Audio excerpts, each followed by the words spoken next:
Hello, okay. Okay, you can shoot the question now. Yep. Can I ask, when they give this 60 over billion helicopter money, why didn't they talk about the frontline healthcare workers? And how is it that they never think about the student loan of the nurses and doctors? They're still paying their monthly installment for their student loan. So what can the government do about it? I think I have touched on that before. For loans, mortgage loans or student loans, I think they should actually defer all the payments, because everything actually at a standstill when you have a epidemic and a lockdown right now, right? Even for the landlord, because in order for the business to survive, they may not able to pay rent, and if they don't pay rent, the landlord will be affected. The only problems with that is, the only solution to that is for the banks not to chase payment. So it's actually a chain reaction from the top, right? So for students, it's the same. If the parents are not working, have no income, how are they going to repay the loans? Right? I think this is something that they have not thought through very clearly. Yeah. But like that, I ask you, Kana today must go and do car inspection. If not, cannot renew insurance, cannot pay road tax. Then everybody queue until don't know like what like that. Then you say no clustering, no nothing. Then why? Then you close all the workshop. My tire also not aligned. Then then they don't know how to settle. Then now want to oppose me if I don't pay road tax. What like that one? This is why I call the headless chicken policy. Right? Headless chicken because they don't use their brain to actually think through properly the change reaction. If you close the maintenance shops, how are you going to have people to do checking of cars, vehicles, and pay their road tax and all that? The road tax should actually be deferred during this period so that there's no problems at all for people who cannot go to the workshop to do maintenance, right? So it's, in Chinese we call it a 头痛医头脚痛医脚. They are not actually synchronized, coherent. Yeah, I think they have to practice a certain thought through. They are the scholars, for goodness sake. They are the scholars up there who are supposed to be very intelligent, and we do not know why actually they came up with all these silly, incoherent policies. Yeah. Okay, back to just now earlier about the loan. I'm not referring to those standard loan. My point here is that government spent 60 billion of helicopter money, but they have never put a heart to those frontline people saving lives. The nurses, the doctors, they are down there risking their life, and the government never even think of that at all. That's my point. Okay, I can tell you what I think about this. The nurses are actually underpaid by all standards. In a first world country or first world society, Hong Kong nurses are very well paid compared to Singapore.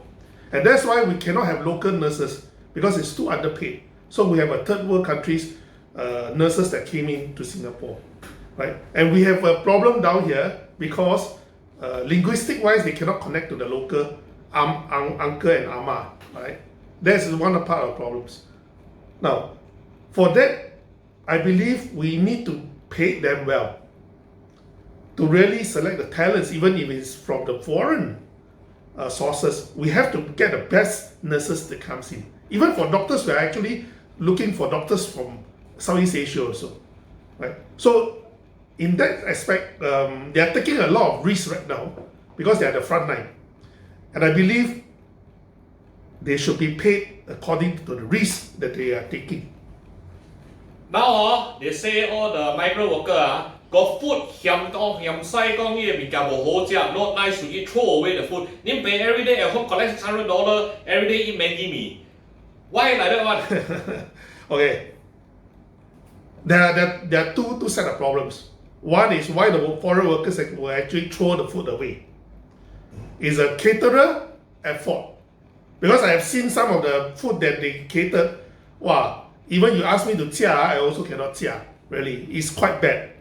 So something is wrong with the caterer. Why your $600 very big Yes. Then we can buy a lot of things, man. Now 1 month 600. Now extend 1 more month, get go girl, no 600, no nothing. Then you are just how Correct. So I do not know what they did with the second, or rather the third package that came in. They didn't say how much money they are going to give. Because by right, if we are going to for one round, one lockdown for 4 weeks, you gave $600. Then we extend it, we should give them the $600. If by OT also got OT money now 1 more month no OT money one Now that is part of the problem. I can tell you what will come in, beside of the layman's problems. Business will close down. A lot of business are going to pokai. I tell you, they are going to really bankrupt. And we are going to face a lot of problems if all this actually crash all at once. Even after the crisis, how are we going to restart the engine again? Restart the economy engine again? This is a big problem that these big fellows up there sitting down there will have to seriously think about. Okay, personally, I think the lockdown is a big mistake, because if the supermarket can function and they have so many workers, staff working in the supermarket, the delivery and everything, and so far there's no problem, why can't they learn from the supermarket? And why can't other businesses learn from them? Why should we have a full lockdown? I believe we shouldn't have come to this stage of a lockdown if right from the start they get their acts together.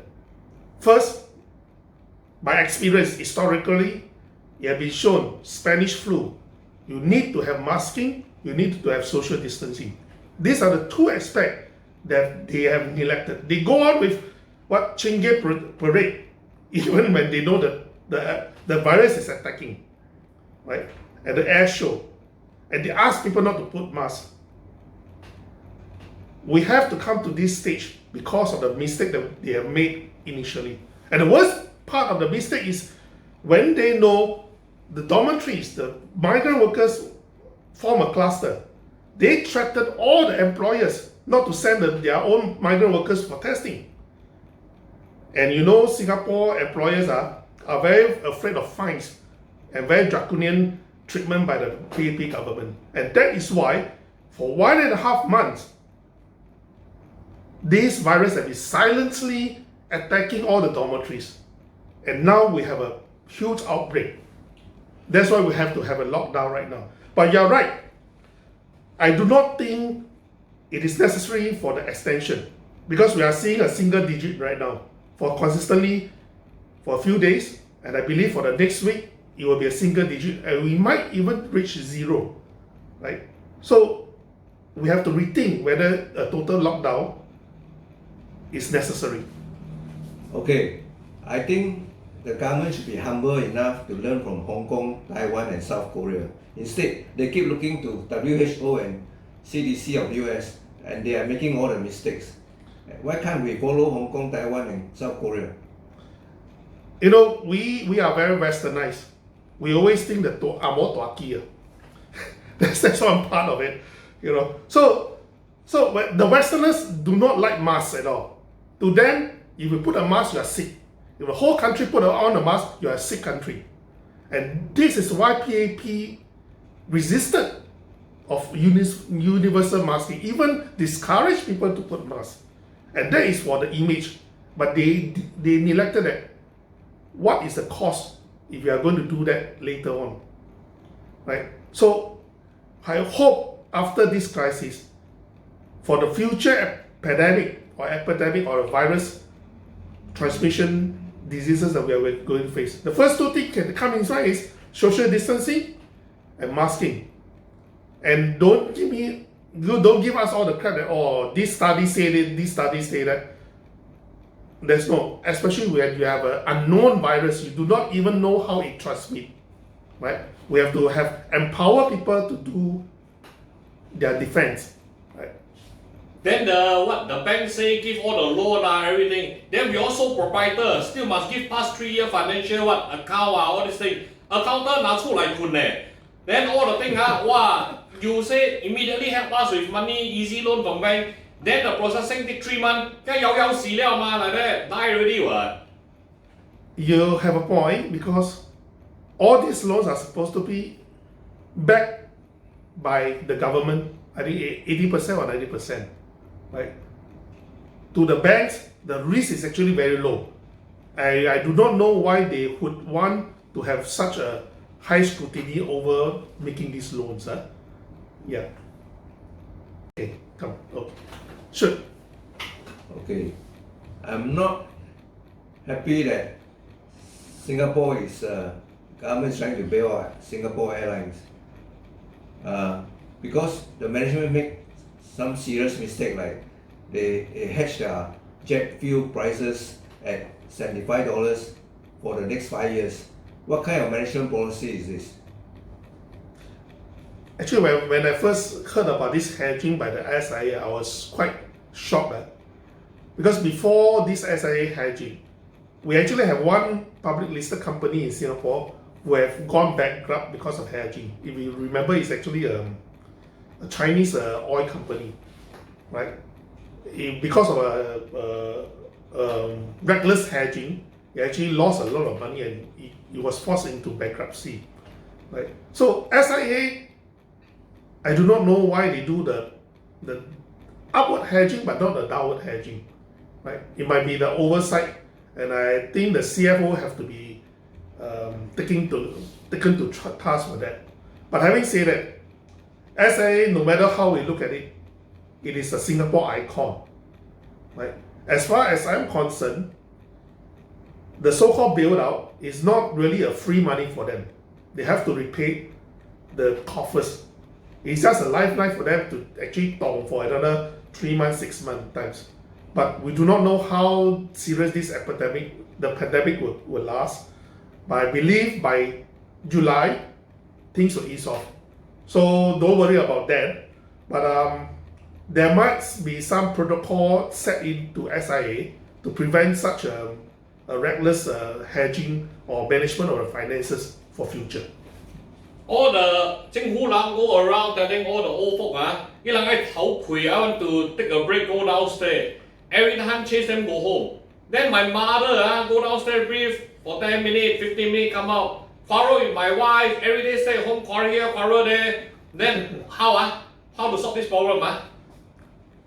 We have gone to the extreme of social distancing, from no disrespect of social distancing to the extreme. Now, I would ask you, if your mother is just a single lone person at the void deck, will she transmit virus to anyone? Will anyone transmit any virus to her? So just leave her alone.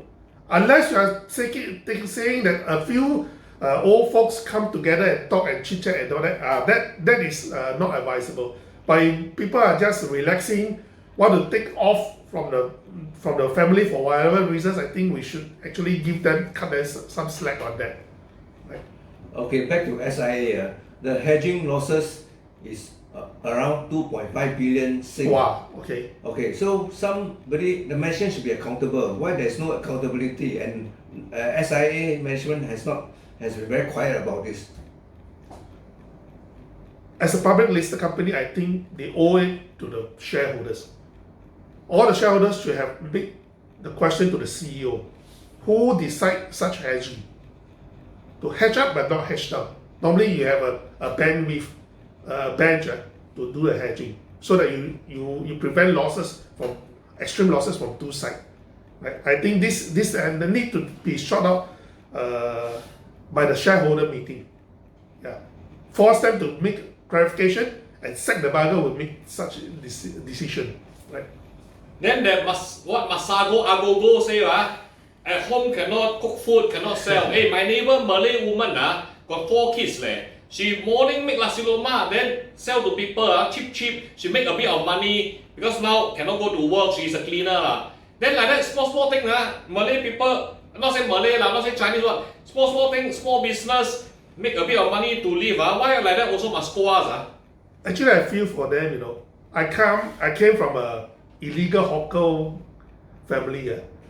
My parents used to sell bacang during the bacang period, the dumpling festival period. and we earn a lot of money mainly throughout the years. That is the period that we earn a lot of money, right?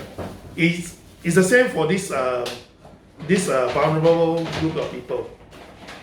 The main income for the year may be this period of time. They should have thought through all this before they set these rules. If they are going to stop them from selling, compensate them, right, financially, right? But I don't see why they cannot sell, because they are just like any food outlet that provides services, food, right? They can use a third-party delivery, just like any food F&B outlet, right? So they have to explain clearly why, what is the rationale, they want to stop it. If they stop it, compensate it. Like that you say, self-employed go online, apply for grant, apply for this, apply for that. Then your website also go down. Apply what? Hey, your website go down, you apply process, don't know what lah. How many months? How many days? We tomorrow need money to buy food like that how? It's a shame. We pride ourselves as a smart nation, but our system can't even cope with such an online application. But I think they are working on it. We hope to see better results, right? Okay, next I want to touch on this $600 for every citizen. I think this is not properly thought out, because what the government should do is, for those who have an annual income of cut off like say 75,000 per year, they should not receive this 600, and then the amount redistributed, instead of making this silly thing that you can donate to somewhere else. I think this is a very silly thing. In other countries, they have this unemployment benefits that they have to apply to. People who have 75,000 or 100,000 per year may be unemployed due to this pandemic also. So we cannot say that people who earn certain salaries, we just cut them off. It's by needs. It's correct. It's correct. It's by needs. What we can do is, if people who are 75,000 or 100,000 per year, if they need, they have to apply. If they are unemployed, I think that's a fair thing to do, right? And maybe because of we have this cutoff point, we can give the lower income group a higher amount. Maybe not 600, maybe $800. That they have to do a balancing act on that. Nowadays, everybody also expert. 1 month ago, experts say don't wear mask. 1 month later, experts say wear mask. 1 month later, experts say this virus not come from lab, don't know what. Why so many experts nowadays? Then in Pei also talk a bit, also I become expert lah. I really believe all these decisions are not just by the expert. It's by the politicians. They have certain agenda, and they crafted their message using selectively certain experts say, because there are a lot of experts in the world who say different things. Some say must have mask, some say don't have mask. So they select those who promote no mask to justify their political agenda. This have to stop. But you say like that, I believe fool. Today you say like that, today you say one, tomorrow you say two. I tell you what I don't believe all these experts I believe myself Better, right? Yeah, correct. Common sense is always better than all expertise knowledge. When you have something that you do not know coming at you, right? Of course you will have full protection, right? It's very simple, very natural to us. Okay, regarding this giving out IC number, suddenly now we are giving out our IC number everywhere you go. Even to go to the supermarket, we have to give our IC number. So where is this Personal Protection Act? What happened all out the window? Yeah, correct. I went to NTUC yesterday. They want to scan my IC. I also scared. Why would they scan my IC? Because they are not supposed to do so. So besides IC, are there any other things that can identify yourself? Phone number, you just give phone number can already. Why need IC? Correct, right? Okay Mr. Go, but I tell you we are not very cheesam okay? We are very, very zalat now okay? That's all I want to say Keep alive, keep healthy, alright? And stay home you can. You can. Bye. Okay, bye-bye.